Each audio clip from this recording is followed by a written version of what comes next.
There's no begging in that. If I come in here and say, give to the people of Gaza, try to rebuild their country, feed their hungry, shelter their orphans, I am begging for Allah. I'm begging for the sake of Allah. I am begging for the Muslims. It's a just cause. So if you do set such a page and it is for a just cause, a halal cause. Why do I emphasize on halal?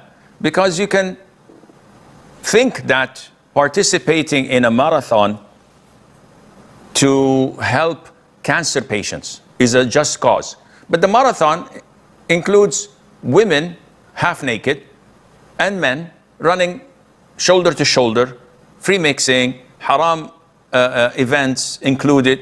It's totally bogus, totally prohibited for you to participate in any shape or form in such events. But if the event is halal, 100%, there's nothing haram in it, that wouldn't be begging, inshallah. As for the correction of the ayah, I have no idea what you're talking about. If I made a mistake, فَجَزَاكَ اللَّهُ خَيْرًا for correcting it. Yes, فَاتَّقُوا اللَّهَ مَا اسْتَطَعْتُمْ.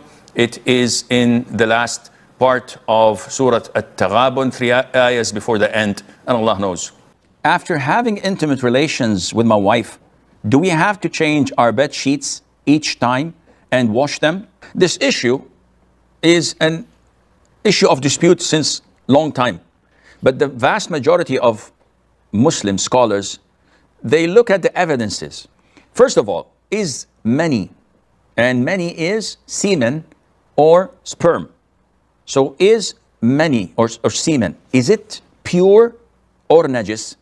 What comes out of a person is either urine, and this is najis, or the madhi, which is the prostatic fluid, and this is also najis. Usually it comes when there is intimacy or flirting with the spouse.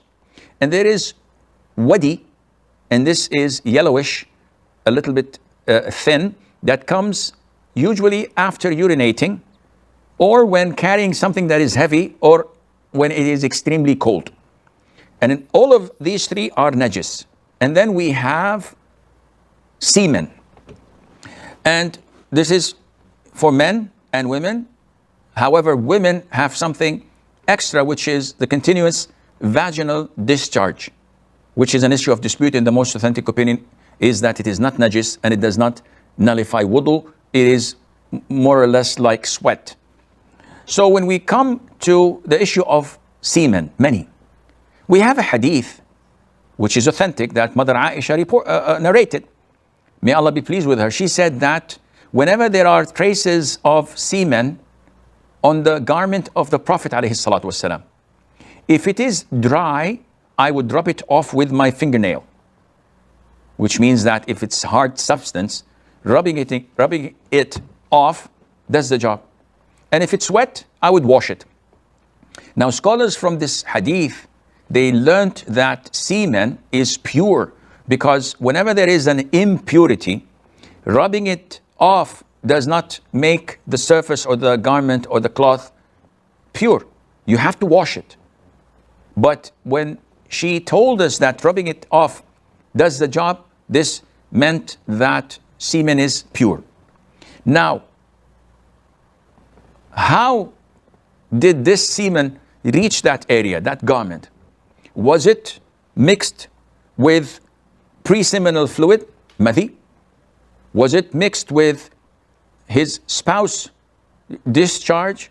This is something we do not have knowledge of, but we have the basic knowledge. That is, whenever there are such discharges on your bed sheet mixed with semen, then this is pure.